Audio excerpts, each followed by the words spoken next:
Dopo tanti anni e strategie di riconversione, Codroipo, il Medio Friuli, da oggi ha il suo ospedale di comunità, ricavato nel plesso sociosanitario del distretto. Tra i presenti l'assessore regionale alla salute Riccardo Riccardi.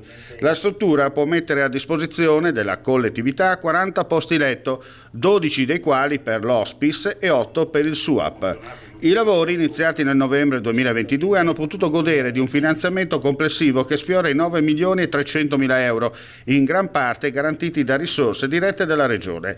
I fondi del PNRR per la realizzazione di quest'opera ammontano a quasi 2 milioni e 700 mila euro. Oggi noi apriamo il primo ospedale della comunità interamente realizzato, nuovo.